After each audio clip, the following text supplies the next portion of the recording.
बॉलिवूडचा king Khan Shahrukh खानच्या 60व्या वाढदिवशी मन्नत बाहेर हजारो चाहत्यांची गर्दी झाली होती।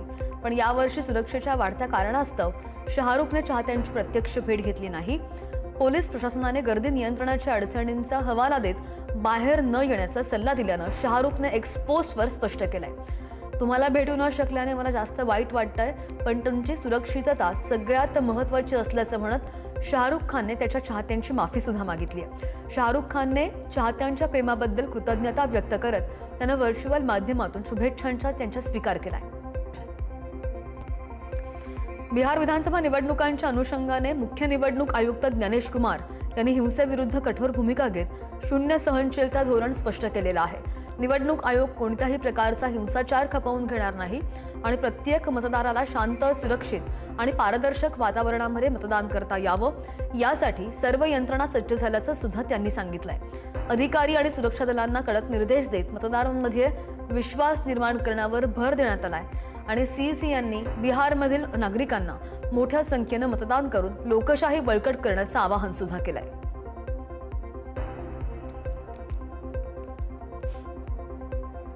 बिहार विधानसभा निवडणूक 2025च्या पार्श्वभूमीवर पाटण्यामध्ये पंतप्रधान नरेंद्र मोदी यांचा भव्य मेगा रोड शो पार पडला आणि शहराच्या मुख्य मार्गावर आयोजित करण्यात आलेल्या या रोड शोला प्रचंड गर्दी उसळलेली होती।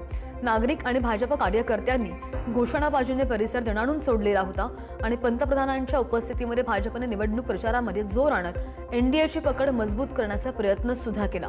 रोड शोच्या संपूर्ण मार्गावर सुरक्षा व्यवस्था अत्यंत कडक ठेवण्यात आलेली होती आणि हा कार्यक्रम मतदारापर्यंत थेट पोहोचण्यासाठी आणि उमेदवारांना पाठिंबा वाढवण्यासाठी महत्त्वाचा मानला जातोय।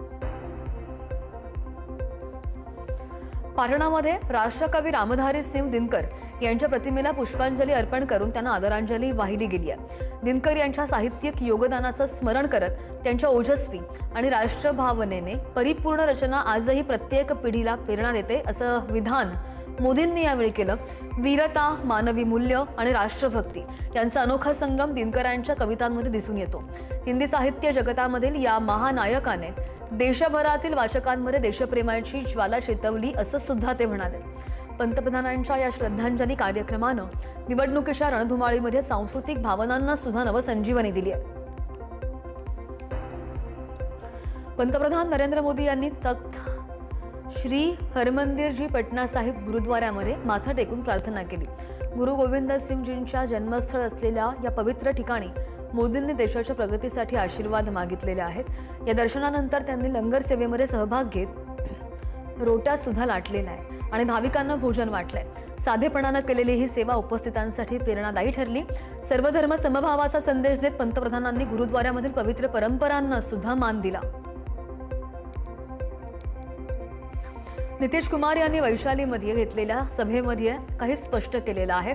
रोजगार योजनेअंतर्गत दिलेले 10,000 रुपये सरकार कधीही परत घेणार नाही असं सुद्धा ते म्हणालेत। काही लोक अफवा पसरवत असल्याचं सांगत त्यांनी ही मदत पूर्णतः अनुदानित असल्याची खात्री सुद्धा दिली आहे। 29 ऑगस्ट 2025 पासून सुरू झालेल्या या योजनेद्वारे प्रत्येक कुटुंबातील एका महिलेला रोजगारासाठी आर्थिक सहाय्य दिलं जात आहे आणि आतापर्यंत 1.5 कोटी महिलांच्या खात्यामध्ये थेट डीबीटीने रक्कम जमा झालेली असून उर्वरित लाभार्थींना डिसेंबर महिन्यापर्यंत निधी मिळणार आहे। व्यवसाय वाढीसाठी महिलांना 2 लाखांपर्यंत अतिरिक्त मदतही दिली जाणार आहे। बिहार विधानसभा निवडणूक 2025च्या प्रचारामध्ये काँग्रेस नेते आणि लोकसभा विरोधी पक्षनेते राहुल गांधी यांनी देसी अंदाजामध्ये सर्वांचं लक्ष वेधलं। स्थानिक परंपरेनुसार मच्छीमारांसोबत तळ्यामध्ये उतरून मासे पकडण्याच्या कार्यक्रमांमध्ये त्यांनी उत्साहाने सहभाग घेतला। जाळं टाकून मासे पकडताना त्यांच्यासोबत व्हीआयपी पक्षाचे प्रमुख मुकेश सहनी आणि काँग्रेस नेते कन्हैया कुमार सुद्धा उपस्थित होते। स्थानिकांनी पारंपरिक रीतीने राहुल गांधींचं स्वागत केलं। प्रचाराच्या धावपळीमध्ये राहुल गांधींची ही झलक पाहण्यासाठी मोठी गर्दी तळ्याकाठी जमलेली होती। कर्नाटकचे मुख्यमंत्री सिद्धरामय्या यांनी केंद्रामधील मोदी सरकारवर कन्नडकडे दुर्लक्ष करून हिंदी लादल्याचा आरोप केला।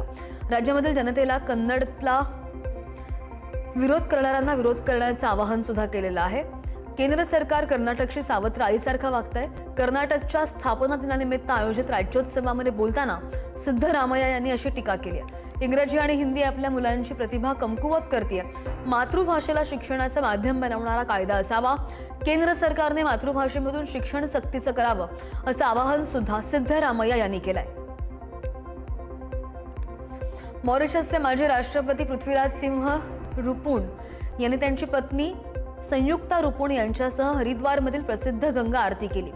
हर की पौड़ी इथं या गंगा आरतीचं आयोजन करण्यात आलेलं होतं. रुपूण दाम्पत्याने गंगा आरती करून समाधान व्यक्त केलं. हा सोहळा भारतीय संस्कृतीचा आणि धार्मिक परंपरेचा एक अद्भुत अनुभव आहे. हजारो दिव्यांच्या रोषणाईमध्ये आणि मंत्रोच्चारांच्या गजरामध्ये गंगा नदीची केलेली पूजा पाहून ते भारावून गेले. यावेळी त्यांनी गंगा आणि हरिद्वार येथील धार्मिक परंपरांचं महत्त्व सुद्धा समजून घेतलेलं आहे. हरियाणाचे मुख्यमंत्री नायब सिंह सैनी यांनी गुरुग्राम इथं आयोजित करण्यात आलेल्या 27व्या हरियाणा ऑलिम्पिक गेम्स कार्यक्रमाला प्रमुख उपस्थिती दर्शवली. हरियाणामधील क्रीडा संस्कृतीला प्रोत्साहन देण्यासाठी आणि खेळाडूंना प्रेरणा देण्यासाठी हा भव्य ऑलिम्पिक क्रीडा स्पर्धांचं आयोजन करण्यात आलं असल्याचं म्हटलं गेलंय. आणि जवळपास 13 वर्षांनंतर हरियाणा ऑलिम्पिक असोसिएशनच्या बॅनरखाली हे राज्यस्तरीय खेळ आयोजित केले गेले होते. या स्पर्धेमध्ये 7,000हून अधिक ॲथलीट्स आणि हजारो सपोर्ट स्टाफ सहभागी झालेले. तेलंगणामधील खम्मम जिल्ह्यामध्ये काँग्रेस कार्यकर्त्यांनी भारत राष्ट्र समितीच्या स्थानिक कार्यालयावर हल्ला केला आणि यावेळी कार्यकर्त्यांनी कार्यालयाची तोडफोड करून कार्यालय जाळून टाकलेलं आहे. काँग्रेसचा झेंडा फडकवला. काँग्रेसचे झेंडे घेऊन कार्यकर्ते बीआरएसच्या कार्यालयामध्ये धाड टाकतात आणि घोषणाबाजी करत तोडफोड सुद्धा करतात.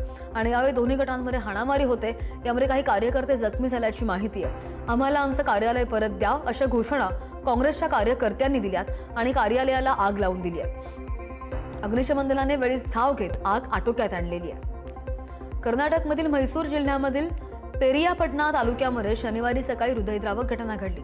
20 वर्षीय अरबिया भानू यांनी कथितरित्या आपल्या 1.5 वर्षांच्या मुलीचा आणि 10 दिवसांच्या बाळाचा गळा चिरून हत्या केली आहे आणि त्यानंतर आत्महत्या केली आहे. पती बंगळुरूमध्ये मॉलमध्ये काम करत असल्यानं महिला मुलांसह घरी एकटी होती.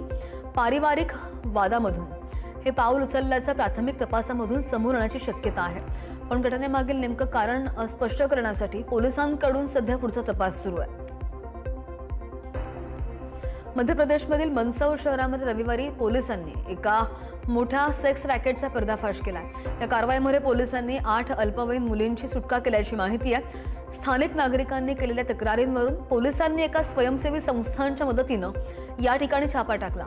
सुटका केलेल्या 8ही अल्पवयीन मुलींना बालकल्याण केंद्रामध्ये पाठवण्यात आलेलं आहे आणि या रॅकेटमुळे अजून कुणाचा सहभाग आहे या संदर्भात चौकशी सुरू असून या घटनेमुळे परिसरामध्ये एकच खळबळ उडाली आहे. छत्तीसगडमध्ये ब्लॉकमध्ये पोलिसांना मोठं यश मिळालेलं आहे. शोभा आणि जुगाड पोलीस स्टेशन हद्दीमधील 3 वेगवेगळ्या जंगलांमधून म्हणजेच कोदोमाली आणि भूतबेडा इथून नक्षलवाद्यांनी डंप केलेला साठा जप्त करण्यात आलाय. आयईडी तयार करण्यासाठी वापरलं जाणारं साहित्य, 4 प्रेशर कुकर, इलेक्ट्रिक वायर, फटाके तसंच रेशनचं मोठ्या प्रमाणावर साहित्य पोलिसांनी ताब्यात घेतलेलं आहे. जंगलामध्ये लपवून ठेवलेल्या या साठ्याचा वापर नक्षलवादी कारवायांसाठी होणार असल्याचा संशय व्यक्त केला जातोय. पुढचा तपास सुरू असून सुरक्षा दलांनी परिसरामध्ये शोध मोहीम सुद्धा तीव्र केली आहे. नवाबांचं शहर म्हणून ओळखलं जाणाऱ्या लखनौच्या पाककलेच्या समृद्ध वारशाला आता जागतिक स्तरावर मोठी ओळख मिळालेली आहे. युनेस्कोने अवधच्या या राजधानीला रचनात्मक पाककला शहर म्हणून घोषित केलंय आणि यामुळे शहरामध्ये नागरिकांमध्ये आनंद आहे.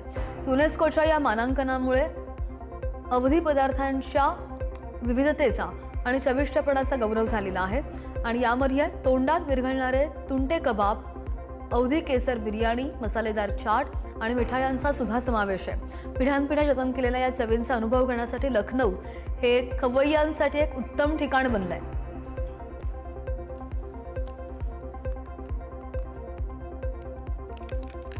यूपीएससीने दिव्यांग उमेदवारांसाठी मोठी घोषणा केली आहे. दृष्टीहीन उमेदवारांसाठी परीक्षेमध्ये स्क्रीन रीडरची सुविधा उपलब्ध करून दिली जाणार आहे. पुढील सत्रापासून स्क्रीन रीडरची सोय असेल. केंद्रीय लोकसेवा आयोगानं सर्वोच्च न्यायालयाला या संदर्भात माहिती दिली आहे आणि ही सुविधा सुरक्षित पद्धतीने लागू करण्यासाठी आवश्यक पायाभूत सुविधा, सॉफ्टवेअर आणि चाचणी प्रक्रिया सुद्धा तयार होती मात्र दृष्टीहीन उमेदवारांसाठी लागू केली जाणार आहे, असं UPSCने आपल्या प्रतिज्ञापत्रामध्ये म्हटलंय. उमेदवारांना समान संधी मिळत नसल्याचा आरोप करणाऱ्या याचिकेवर उत्तर देताना UPSCने ही घोषणा केली आहे. प्रियंका गांधी यांनी बिहारमधील बेगुसराय येथील सभेमध्ये वाढत्या गुन्हेगारी संदर्भात सरकारवर टीका केली आहे. बिहारमध्ये गुन्हेगारी शिगेला पोहोचलेली आहे. उद्योगपतींची हत्या होतीये आणि अलीकडेच निवडणूक प्रचारादरम्यान एका नेत्याची हत्या करण्यात आली. महिला असुरक्षित आहेत अशी टीका प्रियंका गांधींनी केली आहे. आणि बिहारमध्ये NDA सरकार 20 वर्षांपासून सत्तेत आहे. तुम्हाला तुमचे हक्क नाकारण्यात आले. देशभरात खोट्या राष्ट्रवादाला चालना देण्यात आली असं सुद्धा त्यांचं म्हणणं आहे. कृषी क्रांतीचे जनक म्हणून ओळखले जाणारे प्रसिद्ध कृषीशास्त्रज्ञ डॉक्टर MS स्वामीनाथन यांच्या आयुष्यावरील पुस्तकाचं चेन्नईमध्ये प्रकाशन झालं आहे. अभिनेते आणि मक्कल निधी मय्यम या पक्षाचे प्रमुख कमल हासन यांच्या हस्ते या पुस्तकाचं अनावरण करण्यात आलंय. MS Swaminathan the man who फेड इंडिया असे या पुस्तकाचं नाव आहे आणि त्याच्या संशोधनामुळेच भारताला अन्न सुरक्षा मिळवता आली असं कौतुक कमल हसन यांनी केलंय. या पुस्तकामध्ये डॉक्टर स्वामीनाथन यांच्या जीवनामधील संघर्ष, त्यांचं कृषी संशोधन आणि त्यांनी लाखो भारतीयांना अन्न पुरवठा करण्यामध्ये बजावलेली महत्त्वाची भूमिका यावर प्रकाश टाकण्यात आलाय. तेलंगणामधील गडवाल इथल्या BC रेसिडेन्शियल बॉईज स्कूलमध्ये दूषित अन्नामुळे 52 विद्यार्थी आजारी पडले. भात आणि कोबी फुलकोबीची भाजी खाल्ल्यानंतर मुलांना उलट्या आणि पोटदुखीचा त्रास सुरू झाला. प्रकृती बिघडल्यामुळे सगळ्यांना गडवाल सरकारी रुग्णालयामध्ये दाखल करण्यात आलं. दरम्यान 32 विद्यार्थ्यांना डिस्चार्ज देण्यात आलेला असून 20 जणांवर अजूनही उपचार सुरू होते. सगळ्यांची प्रकृती स्थिर असल्याची माहिती आहे. आलमपूरचे आमदार विजयुडू यांनी रुग्णालयाला भेट देत सर्वोत्तम उपचार करण्याचं आश्वासन सुद्धा दिलंय. अन्नामधील अंडी संशयित मानून त्याचे नमुने तपासणीसाठी पाठवण्यात आलेले आहेत. तसंच स्वच्छता आणि अन्न गुणवत्तेसंदर्भात शाळेला कडक सूचना सुद्धा देण्यात आल्या.